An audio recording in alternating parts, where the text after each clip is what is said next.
안녕하십니까? 제 이야기를 들어주시는 여러분께 고개 숙여 인사부터 드립니다. 저는 벌써 인생을 60년 이상을 살아온 여자로 제 기구하고 고달픈 인생 이야기 한번 시원하게 털어보고 싶어 이 자리를 빌리게 되었습니다. 인생은 짧게 보면 비극, 길게 보면 희극이라더니 제 인생이 딱 그렇더군요. 항상 내일이 오지 않았으면 했는데 막상 60년을 살아보니 또 다른 모습이더이다.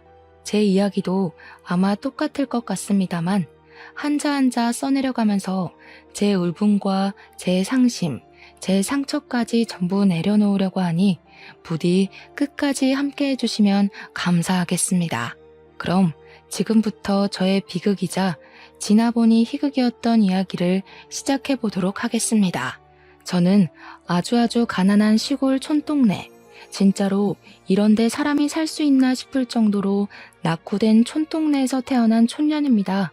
병원을 가려면 차를 타고 20분을 좁기 나가야만 했고 마을 사람들 모두 자급자족하는 생활을 하시던 분들이었습니다. 전기는 겨우겨우 들어오게 되었지만 도시가스 같은 건 당연히 상상도 할 수 없는 동네였고 LPG 가스를 쓰고 있었습니다. 그나마 나중 들어 길이 닦여 차도 들어올 수 있으니 전기도 가스도 신식으로 변경이 되었지. 그 전에는 아궁이에 불 피워서 떼고 촛불에 의지하고 그랬습니다. 제가 살던 집만 해도 초가 지붕에 얹어진 그런 곳에서 10대를 보냈으니 말입니다. 요즘은 남아있는 집도 없어서 사진이나 민속박물관 같은 곳에서만 볼 수 있는 지푸라기 엮은 초가집. 저는 정말 어려운 집안에서 자랐습니다. 가난에서 벗어나지 못하는 집안임에도 불구하고 우리 부모는 아이를 줄줄이 낳았고 맞이인 제 밑으로 딸린 동생이 셋이나 있었습니다. 막내 아들을 낳기 위해서 줄줄이 딸을 셋이나 낳았던 것이었습니다. 이름도 어찌나 성의 없이 지었는지 막순이, 순자, 끝순이, 그리고 막내 아들 정우, 이렇게 네 남매가 묵직하게 지냈었습니다. 딸들 이름에서부터 애정이 얼마나 없었는지 눈치가 있는 분들이시라면 딱 보고도 아시겠죠? 막순이는 막 낳은 딸, 순자는 다음이 아들이길 바라는 딸, 끝순이는 이제 진짜 끝이길 바라는 마음에서 지었다고 하시더군요. 딸들이 이름으로 받을 상처는 생각도 하지 않은 채 아들 하시면서 지었다고 자식들을 앉혀놓고 이야기를 하시며 막내 아들이 잘 돼야 집안이 살아나는 거라고 했습니다. 태어났을 때부터 자연적으로 시작된 차별이 나중에 들어서는 얼마나 심해졌을지 상상이나 가겠습니까? 먹는 것도 아까워 죽겠다는 세 딸들은 그저 아들을 키우기 위한 밑거름이 되어줄 인력 그 이상도 이하도 아닌 존재였습니다. 막내 아들이 태어나자마자 저희는 서툰 솜씨로 우는 아이를 달래야 했고 기저귀 하나를 갈지 못한다며 혼이 나야 했습니다. 그때 제 나이가 고작 5살밖에 되지 않았음에도 막내 동생을 보살펴야 한다는 어명을 받든 셈이죠. 저를 비롯한 동생들은 초등학교도 제대로 졸업하지 못한 채로 밭일을 나가야 했고 강원도 총구석답게 감자를 캐야 했습니다. 철이 되면 고사리를 캐기 위한 산을 뒤지고 더덕을 캐다가 삼이라도 발견하는 날에는 밭일에서 제외되고 저녁으로는 귀한 계란 프라이를 먹을 수 있었습니다. 평소에 막내 아들에게만 우리가 모은 쌈짓돈으로 산 고기 반찬을 주었고 저희들에게는 고기를 사면서 공짜로 얻어온 힘줄을 삶아주셨습니다. 얼마나 구차하게 살았는지 나열하자면 끝도 없고 그 어떤 불운한 사람과 비교해도 저를 이길 사람이 없을 거라 자부를 하죠. 그렇게 하루하루를 지친 몸을 이끌고 머리 닐 곳만 생기면 쏟아지는 잠을 이기지 못하고 잠들기를 몇 년. 제 나이가 18 꽃다운 나이가 되었을 때 저는 저보다 10살이나 많은 남자의 집으로 팔려가듯 시집을 가게 되었습니다. 그 당시 저희 시골은 정말 촌 중에서도 촌이라 20대 중반까지 결혼을 못하면 어딘가 하자 있는 놈이라는 취급을 받았었습니다. 다리를 전다거나 말을 제대로 하지 못한다거나 아니면 정신적으로 문제가 있는 남자들 빼고는 죄다 20살 초반에 결혼을 했거든요. 저는 꽤 먼 거리에 있는 타지까지 팔려가는 처지였고 남자 나이가 20대 후반이었으니 아무런 정보도 얻을 수 없어 얼마나 가슴을 졸였는지 모르겠습니다. 다짜고짜 부모님께서 이 남자랑 결혼을 해야 한다고 사진 한 장을 턱 내밀었을 때는 숨이 막히는 기분이 들었었죠. 저는 도망을 가고 싶은 생각을 했지만 실천하지는 못했습니다. 저에게 볼모로 딸린 여동생들이 있었으니까요. 제가 여기서 도망을 간다면 줄줄이 있는 동생들에게 그 자리가 주어질 테니 제가 희생하는 게 낫겠다는 생각이 있었습니다. 제 동생들이 저에게 도망을 가라고 했지만 저는 동생들에게 이 짐을 떠넘길 수 없다고 내가 갈 테니 너희들이라도 제대로 살아주라고 이야기를 했습니다. 그렇게 팔려가기 전날까지 동생들을 붙잡고 엉엉 울었고 눈이 퉁퉁 부어버린 저를 보며 부모는 저에게 얼굴 못나졌다며 화를 내셨죠. 결국 오지 않았으면 하는 그날이 찾아왔고 남편이 될 사람을 처음 봤을 때 저는 깜짝 놀랐습니다. 사지도 멀쩡하고 정신도 온전하고 말도 잘하고 듣는 것도 잘하는 정말 평범한 사람이었거든요. 이런 사람이 왜 나를 굳이 돈을 주고 사가나 하는 생각이 들어서 이상했습니다. 시댁 살림은 넉넉한 편이어서 우리 막내 아들 정우가 대학에 갈 수 있도록 공부도 시켜주고 등록금도 지원해주겠다고 했습니다. 남편은 충청도가 고향인 사람이었고 서천에서 고기잡이를 하는 집 아들이었습니다.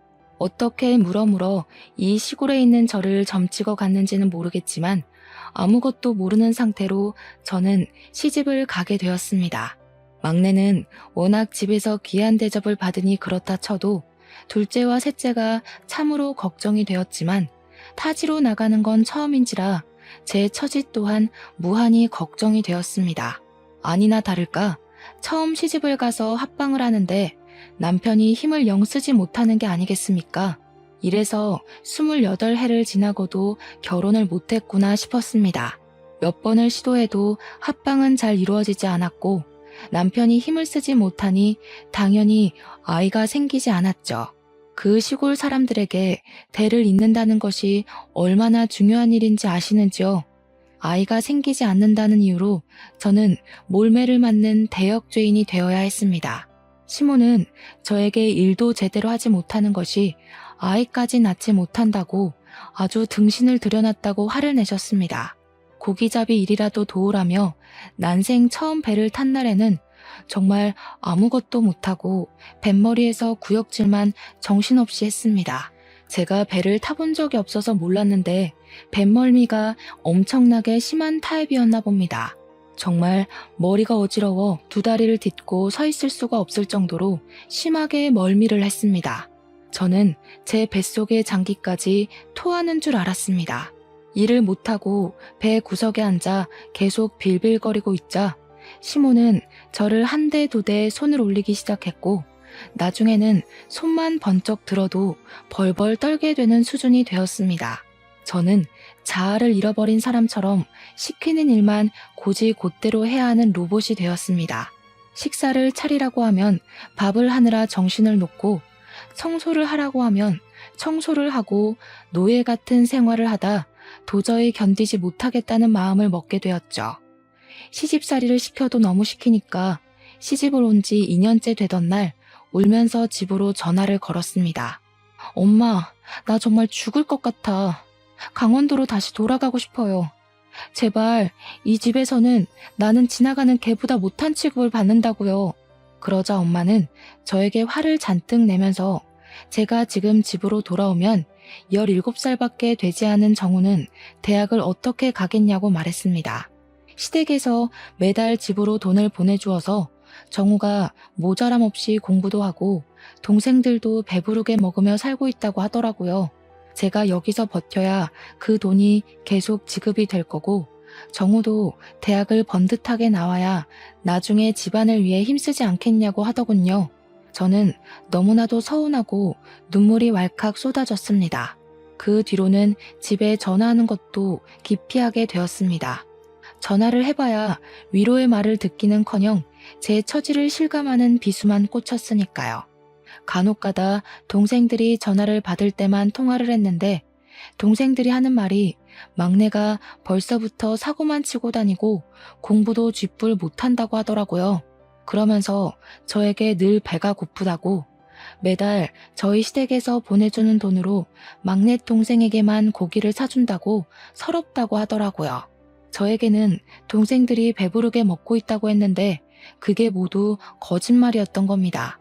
생각보다 결혼 장사가 부모 욕심에 차지 않았는지 순자는 20살이 되자마자 공장에 취직을 하게 되었습니다. 정우에게 들어가는 돈이 많다며 돈을 벌어와야 한다고 난리를 쳐서 어쩔 수 없이 공장에 취직을 했다는 것이었습니다. 아직 나이가 되지 않아 공장에 들어갈 수 없는 끝순이는 여전히 남의 집 밭일을 도우면서 하루를 보내고 있다고 하더라고요. 정말 제 억장이 다 무너지는 듯 했습니다. 제 처지가 너무 한탄스럽다 이야기하고 싶어서 전화를 걸었지만 동생들의 삶도 만만치 않더군요. 저는 결국 동생들에게 언니는 잘 지내고 있으니 너희는 조금만 버티다가 도망이라도 가라고 언지를 주었습니다. 저는 시댁에서 온갖 구박을 다 당하며 살고 있었지만 제 슬픔을 동생들에게 굳이 티내지 않았습니다. 그러던 어느 날 운명처럼 사건이 생기게 되었습니다. 고기잡이를 나갔던 시부모 둘이 사고를 당하게 된 것이었습니다. 그날은 태풍이 북상하고 있다는 태풍 예보가 한 차례 나온 날이었는데 고기잡이 배들은 정박을 하고 바다 근처에 가지 말라는 경보까지 울렸습니다. 하지만 다른 배가 뜨지 않으니 본인들이 후다닥 나가서 한 타임만 쓸고 오면 된다고 시모가 욕심을 바락바락 부린 것입니다. 남편은 태풍이 분다고 하니 위험하다고 고기잡이를 나가지 말자고 몇 번이나 말렸지만 시모는 그런 남편에게 그러니 네가 물러 빠진 거라고 욕을 퍼부었습니다. 나가서 일하겠다는 사람이 없으니 30분 이내로 돌아오겠다며 시부와 시모만 배를 타고 나갔습니다. 저에게도 같이 가자 몇 번이나 요구를 했지만 남편이 뱃멀미도 심한 사람인데 나가봐야 도움도 안 된다고 해서 저랑 남편만 두고 떠나셨습니다. 하지만 예상보다 빠르게 진입한 태풍으로 인해 파도는 너무나도 셌고 고기잡이 배는 전복이 되었고 시부와 시모는 시신조차 찾을 수 없게 되었습니다. 욕심을 부리더니 고기밥이 된 것이라며 마을 사람이 모두 입을 모아 그들의 우매함을 꾸짖었습니다. 갑자기 일어난 사고에 저와 남편은 놀라서 입을 다물 수가 없었고 시신 없는 장례를 치러야 했지만 솔직히 저는 속으로 너무 기뻤습니다. 저를 구박하던 두 사람이 한순간에 사라진 것도 그렇고 천벌을 받아 지옥으로 떨어졌을 거라 믿어 의심치 않았거든요. 문제는 장례를 다 치르고 나서 유일한 밥벌이 수단이었던 배가 사라지고 나니 우리 남편이 할 일이 사라진 것입니다. 배를 다시 사자니 그만한 돈이 없었고 당장 다른 일을 알아보자니 남편에게는 할 줄 아는 것이 고기잡이밖에 없었던 거죠. 다른 집 배를 타자니 뱃삭이 적고 이리저리 재고 따지다가 결국에는 동네 어르신의 도움을 받게 되었습니다. 어르신은 수산 경매 쪽에서 오래 터를 잡고 일을 하시던 분이었는데 남편이 전전긍긍하고 있으니 수산 경매일을 해보라 권유해 주셨던 겁니다.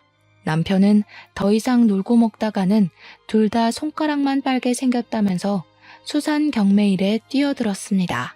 남편에게는 수산 경매일이 뱃일보다 훨씬 적성에 잘 맞았는지 아주 빠르게 적응을 해가기 시작했습니다. 저는 그런 남편을 도와서 무슨 일을 하면 좋을까 고민을 하다가 남편의 경매장에서 생선을 싸게 구입해 올 수 있다는 것을 알아차렸습니다. 그러고는 수산 경매장 옆에 있는 시장에서 생선을 싸게 떼와 팔기 시작했습니다. 처음에는 생선 눈깔이 정말 죽기보다 싫었는데 적응해 가니까 점점 괜찮아지더라고요. 그렇게 둘이 살기 시작하면서 서로 의지하게 되고 대화도 많이 늘게 되었습니다. 결혼한 지 몇 년이 지나고 나서야 남편이 생각보다 나쁜 사람이 아니라는 것을 알게 되었습니다. 알고 보니 시부모의 등살에 그동안 기가 죽어서 아무 말도 못하고 순종적으로 살았던 사람이더라고요. 서로에게 있었던 오해가 서서히 풀리면서 저희 사이가 무척이나 좋아지게 되었는데 그 덕인지 결혼한 지 5년 만에서야 아이가 들어섰습니다. 그동안 남편은 정신적인 압박으로 인해 모든 것이 잘 되지 않았다고 했습니다. 시부모가 사라지면서 그런 압박에서 벗어나게 되니 저희도 순조롭게 임신이 되었던 겁니다. 제 나이 23살에 임신을 했고 24살에 떡두꺼비 같은 아들을 낳았는데 남편이 아이를 보자마자 눈물을 뚝뚝 흘리면서 시부모 생각이 절로 난다는 겁니다. 우리 부모님이 이 아이를 봤어야 했는데 하면서 우는데 이상하게 정남이가 뚝뚝 떨어지더라고요. 아무튼 제가 출산했다는 소식에 우리 부모님이 염치도 없이 병원으로 찾아와 주셨고 아주 황당한 소리를 하시더군요. 우리 딸이 죽을 고비를 넘겨가면서 아들을 출산했으니 출산 기념으로 돈 좀 주고 해야 하는 거 아닌가? 대를 이을 아들을 떡하니 낳았는데 한 푼도 안 주면 서운하지 않겠나? 그게 무슨 소리야? 도대체 병원까지 와서 왜 나를 수치스럽게 만드는 거야? 말 맞다나 아들을 낳은 건 난데 돈은 왜 엄마랑 아빠가 챙기겠다는 거예요? 그런 소리 하지 말고 조용히 가세요. 이게 어디 지 부모한테 눈을 바락바락 뜨고 덤벼? 너 낳아준 게 누구야? 나야 나. 나 아니었으면 네가 태어나기나 했겠어? 이런 아들을 낳을 수나 있었겠어? 이게 다 엄마랑 아빠가 너 잘 낳아서 아들도 낳고 한 거 아니야. 돈을 주지 않으면 내 딸이랑 내 딸이 낳은 손주까지 강원도로 데리고 가겠네. 도대체 나한테 왜 그래요? 이제는 내 아이를 볼모로 잡고 돈을 내놓으라고 할 수 있어요? 나한테 해준 게 뭐가 있다고. 내가 아등바등 힘들게 살 때 모른 척 해놓고는 이제 와서 내 딸? 내 손주? 정말 염치가 없어도 너무 없으시다. 이래놓고 돈 받아가면 나 몰라라 할 게 뻔한데 지금 나한테 돈을 달라고? 우리 부부한테 용돈을 줘도 모자랄 판에 애를 볼모로 잡고 돈을 달라고? 네가 이렇게 강짜를 부려봐야 우리한테 씨알이나 먹히겠나? 장서방, 우리가 손주 데려다가 키울 테니 돈 마련되면 보내도록 해. 우리가 못할 줄 알고? 내 핏줄 섞인 손주인데 우리가 애 데리고 갈 수도 있지. 돈 준비해 당장. 그러더니 포대기에 쌓인 아이를 냅다 들고 병실 밖으로 나가는 게 아니겠습니까? 저는 아이를 출산한 지 얼마 되지 않아 뛰어서 그들을 잡을 수가 없었고 멍하니 서 있는 남편에게 당장 가서 아이를 데리고 오라고 소리쳤습니다. 남편은 그제야 헐레벌떡 장인어른 장모님 하면서 저희 부모의 뒤를 쫓기 시작했지만 어찌나 발이 빠르던지 이미 건물 밖으로 나가고 없더군요. 어떻게 눈을 뜨고 아이를 바로 앞에서 빼앗길 수 있는지, 아니 고작 돈 몇 푼에 눈이 멀어서 손주를 그렇게 납치할 수가 있는 건지 어이가 없었습니다. 정말 화가 나서 저는 간호사 선생님에게 아이가 납치되었다고 빨리 경찰에 신고를 해달라고 말씀을 드렸고 간호사 선생님도 놀래서 신고를 해주셨습니다. 저는 초조하게 남편이 돌아오기만을 기다렸는데 출동한 경찰이 저에게 아주 충격적인 소식을 전해주었습니다. 경찰차가 출동을 했고 병원으로 달려오는 중 사거리에서 웬 남자가 차에 치였는데 그 앞에 아이를 안고 있는 노부부가 있더랍니다. 경찰이 왠지 신고 접수가 되었던 아이 납치 사건의 용의자라 생각이 되어서 부모를 경찰차에 태워 경찰서로 데리고 갔다고 했어요. 그러면서 아이를 데리고 왔더라고요. 포대기에 쌓인 아이는 우리 아이가 틀림없었습니다. 그렇다면 차에 치인 남자는 바로 제 남편이지 않겠습니까? 너무 놀라서 차에 치인 남자는 어떻게 되었냐고 물어보니 고개를 푹 숙이더라고요. 남편이 횡단보도 신호가 끝나갈 무렵 납치 용의자를 쫓기 위해 무단 횡단을 하다가 차에 치여서 지금 이 병원 응급실로 이송이 되었지만 사망을 했다고 하는 겁니다. 현장에서 즉사를 한 것 같다고 설명을 하는데 도무지 이게 꿈인지 현실인지 구분이 가질 않더라고요. 몇 번을 경찰을 붙잡고 지금 제 남편이 죽었다는 게 사실이냐고 물었는데 경찰은 계속해서 고개만 푹 숙이고 죄송합니다. 고인의 명복을 빕니다만 반복했습니다. 가족이라는 이유로 우리 부모는 풀려나게 되었고 아무런 처벌도 받지 않았습니다. 남편이 무단횡단을 하다 사고를 당한 것이므로 남편의 죽음에 대한 죗값은 아무도 치르지 않았습니다. 갓 태어난 아기를 안고 엉금엉금 기어 장례식장을 내내 지키고 있는데 정말 꿈 같아서 눈물 한 방울이 나오지 않더군요. 장례식장에 뻔뻔하게 나타난 부모라는 사람들은 미안하다는 말 한마디 없이 국화꽃 하나 올리고는 사라지더라고요. 정말 천벌받아 마땅한 인간들이라는 생각이 머릿속에서 떠나지 않았습니다. 저는 졸지에 과부가 되고 남편의 장례식을 아픈 몸으로 끝마치게 되었죠. 그래도 최근에는 사이가 참 좋았었는데 참 서글퍼지더군요. 아무리 시집살이를 당하는 동안 제 편 한 번 들어준 적 없는 무심한 놈이었다지만 시부모가 돌아가신 이후에는 사이가 달라져 정이 붙었나 봅니다. 그렇게 원하던 아들까지 낳았는데 우리 아들 커가는 것 한번 지켜보지 못하고 이리 허무하게 떠날 줄 알았겠습니까? 남편을 바다에 뿌려주고 나서야 빈자리가 실감났고 우리 아들을 어떻게 키워야 할지 참으로 막막했습니다. 서러운 와중에 우리 부모가 다시 나타나서는 애까지 데리고 어디 가서 뭐해 먹고 살 거냐며 본가로 들어오라고 막무가내로 굴었습니다. 저는 아무런 힘이 남아있지 않은 상태였기에 그대로 끌려서 강원도에 틀어박히게 되었죠. 본가에 가서 딱 3일간 죽은 사람처럼 지내고 있으니 저에게 삿대질을 하며 정신 차리라고 돈을 벌어오라고 화를 냈습니다. 갓난아기를 업어 키우기도 모자란 시간에 돈을 벌어오라고 하루 종일 난리를 쳐대니 매일매일 지옥이 따로 없었습니다. 제가 서천에서 지내는 동안 둘째와 셋째마저 팔려가듯 시집을 가게 되었더라고요. 그들에게서 받은 돈으로 막내 아들 정우의 뒷바라지를 하고 있었는데 이놈이 대가리도 나쁜지 대학 시험에서 낙방을 하고 있었습니다. 재수를 한다, 삼수를 한다 하며 집안에 있던 돈은 다 털어가더니 결국에는 계속된 실패에 술독에 빠져 살고 있더라고요. 우리 부모는 그때에도 정신을 차리지 못하고 술을 퍼먹는 아들의 술값을 대주고 있었습니다. 저는 결국 이 집안의 생계를 책임져야만 했고 우리 아들에게 먹일 분유값이 필요했기에 매일같이 밭일을 나가 하루 일당을 벌어오게 되었습니다. 아기가 차라리 조금만 더 컸어도 공장에 취직이라도 할 텐데 아직 너무 아기라 떼어놓고 10시간씩 일을 하는 건 무리였습니다. 그렇게 악착같이 버텨가며 1년을 보내고 우리 아들이 돌이 되었을 무렵 정우는 4번째 대학 입학시험에서 낙방을 했습니다. 그러자 그렇게 믿어 의심치 않던 우리 부모도 정우에게 막말을 쏟아부으며 탓을 하더라고요. 에라이 돌대가리야. 여태까지 너 공부시킨다고 쏟아부은 돈이 얼마인 줄 알아? 그 돈이었으면 우리 아파트 샀다. 다 썩어 빠진 집에 살면서 네 뒷바라지를 그렇게 했으면 떡하니 대학 붙어서 의사가 되어야지. 허구한 날 술만 처먹고 공부는 하지도 않고. 그래서 어떻게 의사가 돼서 우리를 호강시켜줄 셈이냐?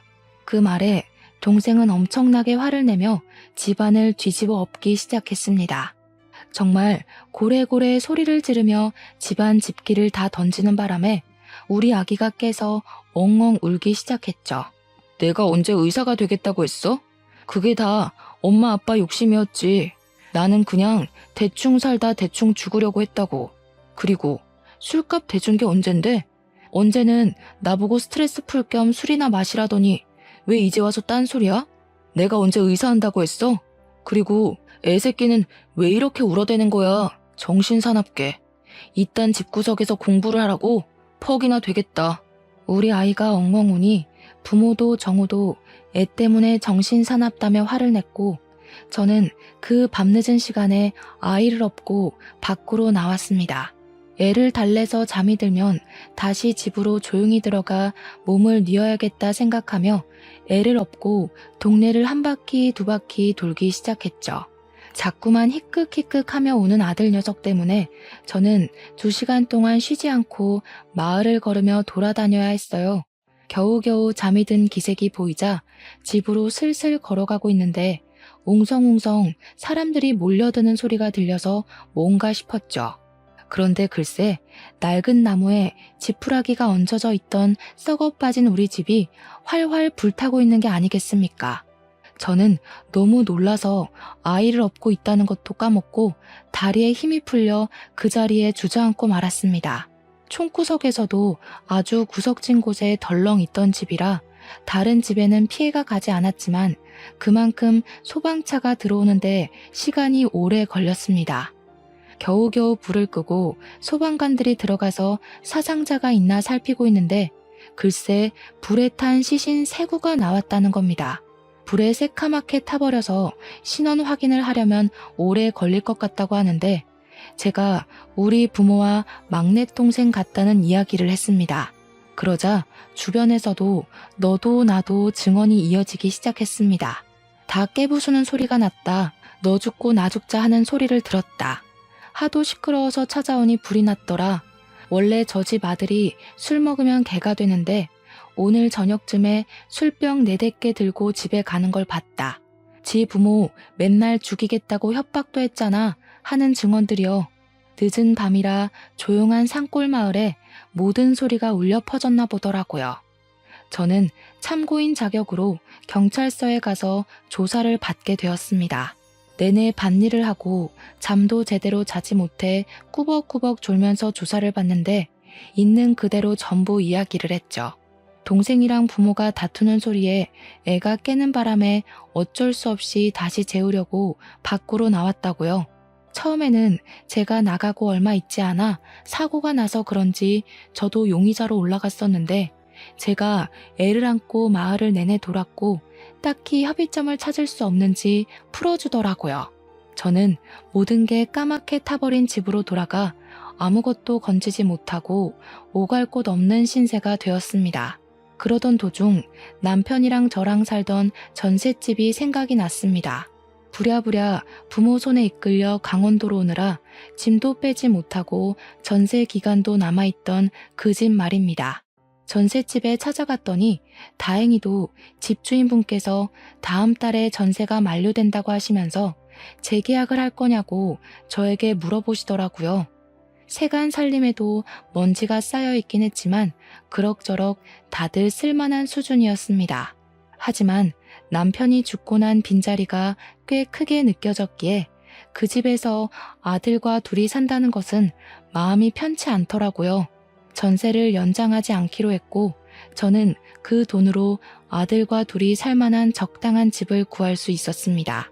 은행에 가서 이것저것 정리하고 이사 준비를 다 한 뒤 아들과 새 집에 들어가서 어떻게 살아야 하나, 뭘 해야 하나 막막해하던 순간 모르는 번호로 전화가 걸려오더군요. 우리 부모의 사망보험금을 수령하라는 전화였습니다. 수익자가 막내 동생 이름으로 되어 있었는데 막내 동생까지 같이 하늘로 가버렸으니 남은 가족이 수령을 해야 한다는 이야기를 들었습니다. 저는 시집간 2 동생들과도 겨우겨우 연락이 닿았고 부모님의 사망보험금을 수령해서 동생들과 정확히 3등분으로 나눴습니다. 그렇게 나누고 나니 수중에 3천만 원 정도 되는 거액이 생기더라고요. 처음부터 끝까지 도움이 안 된 부모였지만 죽고 나서 돈이라도 챙겨주니 감사하더군요. 동생들과 돈을 나누며 우리 부모는 천벌 받은 거라고 아들이랑 같이 하늘나라에 가서 오순도순 살라며 낄낄거리고 헤어졌습니다. 그렇게 예상하지 못했던 보험금을 수령하고 나니 우리 남편의 사망보험금은 없었나? 하는 생각이 들어서 이리저리 보험회사를 돌며 알아보게 되었습니다. 그런데 글쎄 우리 남편의 사망보험금은 물론이거니와 시부모의 사망보험금에 배에 들어있던 보험까지 있었던 게 아니겠습니까? 저는 순식간에 목돈이 생겨버렸고 아들을 키우는데 부족함이 없는 재산이 생기게 되었습니다. 저를 괴롭히던 모든 것들에게서 불을 얻게 되고 이게 꿈인지 생시인지 통장에 찍힌 돈을 보면서 눈만 껌뻑거렸습니다. 저는 이 돈을 허튼 데 쓰지 않고 아들을 위해서 쓰기로 결심을 했습니다. 그 뒤로 저는 서천에 완전히 자리를 잡고는 할 줄 아는 일이 생선 손질을 해서 파는 일이었기에 그 일에 집중을 하며 살았습니다. 그런데 이상하게 수산시장에서 같이 생선을 파는 상인들이 저를 하나둘 피하는 듯한 느낌이 들었습니다. 처음에는 제가 다시 돌아와 자리를 잡기 전이라 경쟁 상대로 봐서 그런가 보다 하고 넘겼는데 시간이 지날수록 따돌림이 심해지는 것 같았습니다. 알고 보니 상인들 사이에서 제 팔자가 드세도 너무나도 드센 여자라고 소문이 퍼지기 시작해서 저를 피해 다녔다는 걸 알게 되었습니다. 저 여자 말이야. 생긴 건 조용조용하게 생겨서 팔자가 드세도 굉장하게 드세다면서 시부모도 죽고 남편도 사고로 가버리고 거기다가 지 부모의 동생까지 불타 죽었다던데? 그러니까 말이야. 시부모는 물에 빠져 죽고 남편은 교통사고로 죽어 지 부모는 불타 죽어. 아주 삼박자 제대로지 뭐야? 저렇게 기구하고 드센 팔자랑은 가까이 가면 기빨려서 안 되는 거 알지? 또 어찌 알아? 우리까지 큰일 날지. 그런 이야기가 돌고 돌아 결국에는 제 귀에까지 들어오게 된 것이었습니다. 저는 제 아들을 데리고 생선 장사를 하고 있었는데 우리 아들이 그 말을 들을까 무섭기도 하고 화도 나고 했습니다. 결국에는 저를 앞에 두고서 속닥속닥 들리게 말을 하는 상인들에게 버럭 화를 냈습니다. 나에 대한 뒷말을 왜 그렇게들 하고 다니는 겁니까? 누가 들으면 제가 물에 빠뜨리고 사고 내고 불 지른 줄 알겠소. 저는 그때부터 아들을 지켜내겠다는 엄마의 마음으로 상인들을 피하지 않고 맞서 싸우기 시작했습니다. 그들은 무리지어 다녔고 저는 혼자 싸워야 했기에 자연스럽게 저는 수산시장에 고립된 여자가 되어버렸습니다. 저에게 손가락질을 하며 저렇게 기가 세니 주위에 나만 아는 사람이 없다고 하더라고요. 무슨 소리까지 들었는지 아십니까? 다들 그렇게 죽었으니 이제 하나 남은 자기 아들은 목매고 죽겠네 하더라고요. 그 말을 듣고 참을 수 있는 엄마가 있을까요? 아니, 참으면 그게 병신이지 사람이겠습니까? 저는 그 말을 한 상인에게 생선 내장을 던지면서 바락바락 화를 냈습니다. 그러고는 더 이상 이런 모욕을 견디며 일을 할 자신이 없어서 가게를 접어버렸습니다. 그 뒤로는 서천 어디를 가도 저를 손가락질한다는 듯한 기분이 들어서 아들을 데리고 머나먼 부산으로 이사를 오게 되었습니다. 그렇게 부산에 정착을 하고 20년이 넘는 세월을 보냈고 아들은 당당하게 부산에 있는 회사에 취업까지 하게 되었습니다. 저는 부산에서 작은 국밥집을 차려서 장사를 하고 있었습니다. 아들은 부산에 있는 대기업 공장에서 일을 하고 있었고요. 우리 모자가 살기에 모자람이 없었고 아들이 장가만 가주면 제 인생의 큰일은 모두 치르는 거구나 하고 생각을 하고 있었죠. 저의 노후는 돌아가서 시부모와 부모, 남편의 보험금으로 전부 준비를 마친 뒤였으니까요. 그러던 어느 날 우리 국밥집에 정말 꾀지지한 여자가 들어와서는 꼬깃꼬깃 2,000원을 내밀고 공깃밥 한 개에 국물 1,000원어치만 주면 안 되겠냐고 하더라고요. 행색이 거지 같아 보였는데 거지라고 하기엔 너무 젊은 여자라 좀 이상하긴 했습니다. 여자가 불쌍하고 애처로워 보이니 제 젊은 시절 고생했던 기억이 문득 떠오르더라고요. 저는 원래 제가 가장 불쌍하고 불우한 사람이라 생각하며 살았기에 그런 사람들을 봐도 도우려는 마음을 가지지 않았습니다. 근데 이상하게 마음이 쓰이더라고요. 그래서 일단 아가씨 이리 와서 좀 앉아봐. 밥 줄게 하고는 고봉밥을 떠서 국밥 한 그릇을 말아주었습니다. 고맙습니다 하고 작게 말을 하더니 허겁지겁 먹기 시작하는데 잘 먹어도 너무 잘 먹더라고요. 일주일을 굶어도 저렇게는 안 먹겠다 싶을 정도로 말이죠. 저는 아가씨에게 배고프면 밥 더 줄 테니까 천천히 먹으라고 했습니다. 그러니 제 눈치를 힐끗 보면서 천천히 밥을 먹기 시작하는데 어딘가에 쫓기는 사람처럼 보여 마음이 아팠습니다. 밥을 다 먹고 나더니 2,000원을 내밀면서 잘 먹었습니다 하더라고요. 그런데 다 구겨진 그 2,000원이 전 재산으로 보였는데 제가 어떻게 그 돈을 받을 수가 있겠습니까? 저는 그 돈을 다시 아가씨 주머니에 넣어주면서 됐다고 사정이 딱해 보여서 밥 한 그릇 말아준 거라고 했습니다. 그러니까 그 아가씨가 갑자기 눈물을 뚝뚝 흘리면서 나중에 꼭 갚겠다고 정말 감사하다고 하는 겁니다. 순간 느낌이 싹 들어오는데 이상하게 이대로 그냥 보내면 안 될 것 같더라고요. 아가씨, 혹시 어디 일할 곳 있어? 아니요. 그러면 혹시 우리 가게에 직원 하나 구해보려고 하는데 아가씨가 일해볼래? 내가 월급은 많이 못 줘도 밥은 꼬박꼬박 줄 수 있어. 당장 어디 일할 데 없고 갈 데 없으면 우리 가게에서 한번 일해봐. 그러니까 조심스럽게 정말 자기가 이곳에서 일을 해도 되겠냐고 묻더라고요. 당연히 된다고 마침 잘 됐다고 했습니다. 그러고는 그 아가씨 손에 5천 원을 쥐어주면서 그 꼴로는 왔던 손님도 나가게 생겼으니 일단 목욕탕에 가서 씻고 오라고 했습니다. 5천 원을 들고 도망을 간다면 그냥 거지한테 적선한 셈 치자 하고 마음을 먹었는데 한 3시간이 지나니까 뽀얗게 씻고 나타났더라고요. 하지만 갈아입을 옷이 없었는지 그 더러운 옷을 그대로 입고 온 게 아니겠습니까? 내가 여벌옷이라도 챙겨줬어야 했는데 정신이 없었네. 저희 가게에는 제가 아침부터 일찍 나와 육수를 우려내고 쉴 공간이 필요해서 마련해둔 작은 쪽방이 하나 있었습니다. 거기에 옷까지 몇 벌을 두고 땀이 나면 갈아입고 했었는데 그 옷이 생각이 나서 아가씨에게 하나 건네주었죠.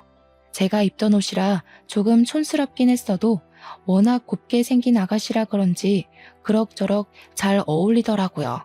저에게 친절을 베풀어 주셔서 감사하다고 하는데 다른 건 몰라도 심성은 참 고운 것 같았습니다. 그게 인연이 되어 우리 가게에서 쭉 일을 하게 되었고 오갈 데가 없는 상황인 것을 알게 되어 제 가게 쪽방에서 지내며 일을 하게 도와주었습니다. 그렇게 한 3개월을 같이 손발을 맞춰보니 일도 잘하고 손도 야무지고 눈치도 빠르더라고요. 근데 아가씨는 부모는 어디 가고 혼자 그 꼴로 돌아다니게 된 거야? 태어났을 때부터 어머니는 안 계셨고요. 아버지와 둘이 살았는데 아버지께서 사업에 실패하시고 도박 중독자가 되셨어요. 도박 자금이 부족해지자 결국에는 사채를 빌려다가 쓰셨고 사채업자를 피해서 혼자 도망을 치게 되었어요. 제가 집에 있었는데 저를 납치해서 술집에 팔아버리겠다, 장기를 팔아버리겠다 하는 이야기를 듣게 되었거든요. 아이고, 고생 많았네. 그러면 사채업자는 따돌린 거야? 납치를 당했었는데 죽기 살기로 달리는 차에서 뛰어내려서 밤이고 낮이고 노숙을 하며 여기까지 도망쳐오게 됐어요. 제 고향이 원래 경주였거든요. 일단은 여기까지 숨어들었으니 못 찾을 것 같긴 해요. 그 사정을 전부 듣는데 우리 부모 생각이 나면서 속이 터지더라고요. 저는 어떻게든 아가씨에게 도움을 주고 싶어서 우리 국밥집 단골 변호사한테 물어보니까 그런 빚은 상속을 포기하면 된다고 하더라고요. 원래 부모의 빚을 자식이 갚을 의무가 없다고 하길래 저희는 당당하게 나가기로 했습니다. 며칠의 시간이 더 흐르고 우리 아들이 평일에 연차를 냈다고 하면서 배가 고프다며 국밥집에 찾아왔다가 일을 하는 아가씨를 보고 한눈에 반하게 된 것입니다. 이놈의 자식이 제가 도와주라 할 때는 피곤해서 못하겠다고 한 번을 안 오더니만 퇴근하면 와서 설거지를 돕질 않나, 스스로 나서서 바닥 청소를 하질 않나, 아주 계산대 앞에 서서 아가씨가 일하는 걸 빤히 지켜보고 있더라고요. 제가 봤을 때는 아주 생쇼였죠. 제가 기가 차서 원. 제가 가게 문을 닫으면 아가씨가 쪽방에서 잠을 자니 밖에 걸쇠는 따로 닫지 않았어요. 혹시 아가씨가 밖에 나가야 할 일이 생길지 모르니까요. 집에 가자고 아들을 불러내니 가게에서 한잔하면 안 되냐고 슬쩍 눈치를 보길래 혀를 끌끌 찼죠. 아가씨 같이 한잔하자 하면서 셋이 술판을 벌였는데 뭐가 그리 궁금한 게 많은지 아들이 아가씨한테 이거저거 막 물어보더라고요. 부담스러울 수도 있을 텐데 했는데 아가씨도 우리 아들한테 관심이 있긴 한 건지 곧잘 대답을 하더라고요. 늙은이가 빠져줘야 할 일이 생겨도 생기겠다 싶어서 너네 둘이 마실 만큼 잘 마시고 문단속 잘하고 내일 보자 하고는 집으로 돌아왔습니다. 근데 참 일은 예상치 못할 때 터지더라고요. 몇 개월간 아가씨를 추적했던 사채업자가 가게를 어찌 찾았는지 그날 딱 들이닥친 겁니다. 제가 돌아온 줄 알고 아들이 문을 열었는데 사채업자가 떡하니 들어와서는 아가씨를 끌고 가려고 한 거죠. 막으려던 아들이 밀려서 넘어졌고 벽에 부딪히면서 글쎄 가벼운 뇌진탕 증세가 찾아온 겁니다. 건너편에서 24시간 국수 장사를 하던 국수집에서 바로 경찰에 신고를 해줬고 근처에 있던 경찰이 바로 출동을 해서 다행히 현장에서 바로 사채업자가 체포되었습니다. 아가씨가 끌려가지 않겠다고 길거리에서 내내 반항을 한 덕에 시간을 끌었던 덕에 경찰이 출동할 때까지 버틸 수 있었던 거였습니다. 제가 자다가 연락을 받고 벌떡 일어나서 경찰서에 갔더니 아가씨 얼굴이 아주 말이 아니더군요. 놀래서 바로 밤늦은 시간인데도 불구하고 단골 변호사에게 전화를 걸었고 아침이 밝자마자 경찰서에 와서 일을 해결해 주시기로 했습니다. 저는 아들이 실려갔다는 병원으로 자리를 옮겼고 처치를 다 받은 아들이 자기는 멀쩡하다고 하더라고요. 가벼운 뇌진탕이라 며칠 머리가 울릴 수는 있는데 다른 곳에 이상은 없다고 퇴원해도 된다고 하길래 아들과 집으로 돌아왔습니다. 우리 아들까지 잘못됐으면 정말 상상도 하고 싶지 않았습니다. 아들이랑 같이 경찰서에 가니 사건 조사가 거의 끝난 것 같더라고요. 사채업자는 불법적인 일을 수도 없이 벌인 나쁜 놈이었고 심지어 아가씨네 아버지까지 볼모로 잡고 있었습니다. 합의할 거냐고 묻는데 법대로 처리해달라고 강경하게 대응을 했습니다. 나중에 그 아버지란 작자도 풀려나서 아가씨를 염치도 없게 찾아왔는데 아가씨가 아주 강경하게 말을 하더라고요. 당신을 가족이라고 생각하지 않기로 했어요. 저는 도대체 무슨 죄가 있어서 이런 일을 당해야 해요? 계속해서 도박을 하던 술을 마시던 이제 우리는 남처럼 지내요. 연락도 하지 마시고 조용히 살다 조용히 죽으시라고요. 저한테 피해 오지 않게 해주시고 앞으로 절대로 저 찾아오지 마세요. 아버지란 작자가 양심은 있는지 그 길로 뒤도 돌아보지 않고 떠나더군요. 마음의 빈자리는 우리 아들과 제가 채워주기로 결심했습니다. 그렇게 1년이라는 시간이 더 흐르고 아가씨라고 부르던 여자는 저의 며느리가 되었습니다. 우리 아들이랑 그렇고 그런 기류가 흐른다는 건 알고 있었고 손도 야무지고 싫은 소리 한 번 없이 그쪽 방에서 일하면서 지내는 게 기특하단 생각은 했으니까요. 사채 일도 잘 해결이 되었고 그 사채업자는 결국 다른 건에서 수배가 내려진 상태인 게 밝혀져 감옥에 들어가게 되었습니다. 변호사 비용은 제가 모아두었던 돈에서 빼서 주었고 며느리는 제게 평생 갚겠다고 했습니다. 결혼해서 효도하겠다는 둘을 막을 방법도 딱히 없었고요. 사실 막을 생각조차 없었습니다. 저는 우리 며느리가 아주 똑부러진 아가씨라고 생각하거든요. 둘은 결국 평생을 함께할 가족으로 엮였고 여전히 저와 며느리가 국밥집을 운영하고 있습니다. 결혼하고 얼마 지나지 않아서 사돈어른이 급성 알코올 중독으로 사망했다는 소식이 들려왔습니다. 장례는 아주 간소하게 치렀고 며느리는 모든 상속을 포기함으로써 빚을 청산했습니다. 더불어 이제 자유가 되었으니 우리는 이제 아무 걱정 없이 여생을 행복하게 살기로 했습니다. 남 괴롭히고 죄를 짓고 살면 고스란히 천벌을 받는다는 걸 누구보다 경험으로 알게 되었습니다. 저는 그런 짓은 하지 않고 사는 게 목표랍니다. 아직까지 잘 지키고 있으니 여러분들에게도 당부하고 싶습니다. 남에게 상처를 주면 돌아온다는 말을요. 여러분들도 항상 남을 돕고 행복한 나날들만 가득하시길 기원하면서 제 사연 들어주셔서 정말로 감사드립니다.